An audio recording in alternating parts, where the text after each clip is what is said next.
Did you know this about Top Gun Maverick? For more than 30 years, Pete Maverick Mitchell has been one of the Navy's best pilots. He's a legend, a fearless flyer, and someone who refuses to play by the rules. Despite his skill and experience, he's never been promoted beyond the rank of captain. Why? Because Maverick isn't interested in sitting behind a desk. He belongs in the sky. But the world is changing.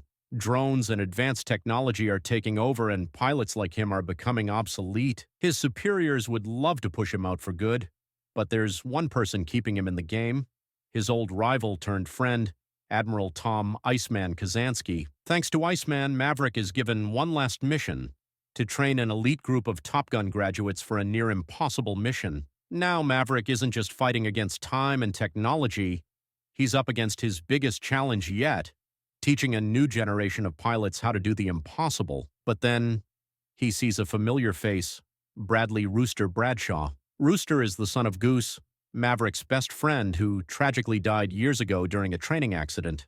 And Rooster? He hates Maverick. He blames him for his father's death. Worse, Maverick secretly blocked Rooster's application to the Navy years ago, trying to protect him from the same fate as his dad. Rooster doesn't know this. He just thinks Maverick ruined his life. The tension between them is thick. Rooster is talented but reckless.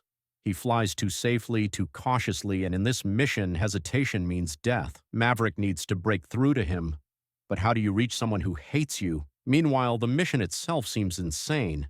Their target is a heavily guarded uranium enrichment facility deep in enemy territory. The pilots will have to fly dangerously low through a narrow valley to avoid radar detection, hit a target that's only a few meters wide, and escape before the enemy's advanced fifth-generation fighter jets take them down. Commanders don't even think it's possible.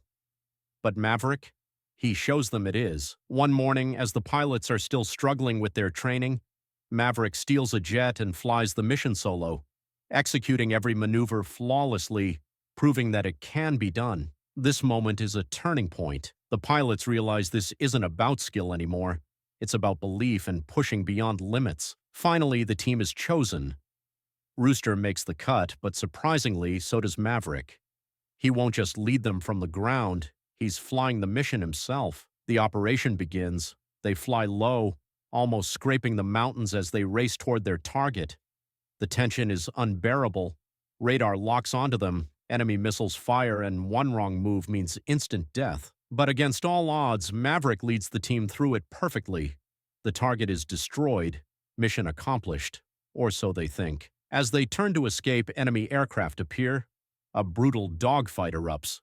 Missiles streak across the sky, engines roar, alarms blare, chaos. Maverick spots a missile headed straight for Rooster. Without hesitation, he sacrifices himself. He pulls his jet between Rooster and the missile and takes the hit. His plane goes down. The team is devastated, believing he's dead. But Maverick, he's still alive, stranded deep in enemy territory. And before he can even figure out a way out, an enemy helicopter locks onto him. Just as he braces for the end, Rooster swoops in, guns blazing, and saves him. But now they're both stranded. No way out, no planes left, no weapons, nothing. Then Maverick spots something: an old F-14 Tomcat sitting in an enemy airbase. The same plane he used to fly decades ago. They sneak in, steal the jet, and somehow take off just before they're caught. But now they're hunted. Two enemy jets appear. The F-14 is old and outdated, no match for these highly advanced aircraft. Maverick pulls every trick he knows, twisting, dodging, outmaneuvering, but he's running out of options. Finally, an enemy fighter locks onto them, about to take the kill shot when, boom, another jet appears, taking out the enemy. It's Hangman, one of the Top Gun pilots who wasn't chosen for the mission but was held back as backup. He saves them at the last second. Finally, Maverick and Rooster return home. The moment they land, Rooster rushes to Maverick, their years of anger and resentment disappearing in an instant. Rooster finally sees the truth. Maverick was never his enemy. He was just a man trying to protect him, just like he once tried to protect his father. In the end, Maverick rekindles his romance with Penny, his longtime love, and spends time restoring an old plane with Rooster. It's a quiet but powerful ending. Maverick, the last of his kind, finally passing on what he's learned. And as the sun sets, he does what he was born to do. he takes to the skies one last time. Top Gun. Maverick isn't just a story about flying, it's about legacy, redemption, and proving that the best pilots aren't made by machines or technology. They're made by guts, instinct, and the will to never back down. And that's exactly what Maverick represents. If you enjoyed the video, don't forget to leave a like, subscribe, and turn on notifications to discover more hidden details about movies and shows. See you in the next one.